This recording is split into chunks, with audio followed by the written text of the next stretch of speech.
तर बऱ्याच लोकांना ही गोष्ट माहीत नाही. जेव्हा पण आपण आजारी असताना औषधं घेतो त्यामध्ये अँटिबायोटिक असतात. पण डॉक्टरनी समजा तुम्हाला 3 दिवसाचे किंवा 5 दिवसाचे डोस दिले, तर लोकं ते डोस कंप्लीट न करता जर त्यांना 1-2 दिवसातच बरं वाटते तर ते पुढचे डोसेस कंप्लीट नाही करत, पुढचे डोस घेत नाहीत. असं केल्याने जे बॅक्टेरिया आहेत त्याच्यामुळे आपल्याला आजारी पडतोय. ते बॅक्टेरिया पूर्णपणे नष्ट नाही होत. त्यांचे जे बॅक्टेरिया उरलेले असतात त्यांची त्या अँटिबायोटिक बद्दलची इम्युनिटी वाढते. म्हणजे त्या अँटिबायोटिकने त्यांना काही त्रास होत नाही.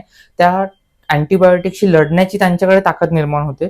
मग नेक्स्ट टाइम जेव्हा तुम्ही आजारी पडता किंवा थोड्या दिवसानंतर तुम्ही पुन्हा आजारी पडू शकता.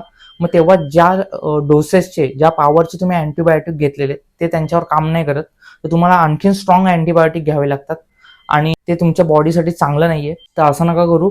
जेव्हा पण डॉक्टर किंवा काही जण मेडिकलमधनं सुद्धा घेतात डोस, तर जे पण डोस दिलेले आहेत 3 दिवसाचे असो की 5 दिवसाचे असो, तुम्हाला एका दिवसात जरी फरक वाटला तरी ते जो डोस दिलाय डॉक्टरनी तो तुम्हाला कंप्लीटच करायचा आहे. ते तुमच्या हेल्थसाठी चांगलं आहे. आणि छोट्या छोट्या कारणासाठी अँटिबायोटिक घेणं टाळा. स्पेशली डॉक्टरचा सल्ला न घेता डायरेक्टली मेडिकलमधनं घेतात बरेच जण, थोडंसं आजारी असल्यावर पण.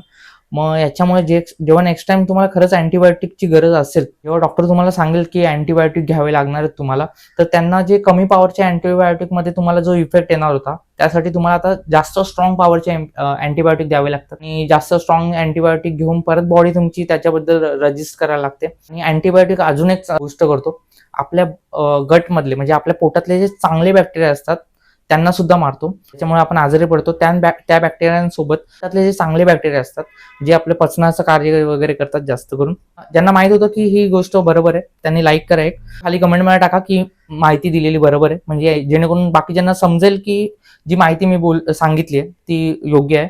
काही नवीन माहिती समजली असेल तर त्यांनी नक्की शेअर करा दुसऱ्यांपर्यंत ही माहिती.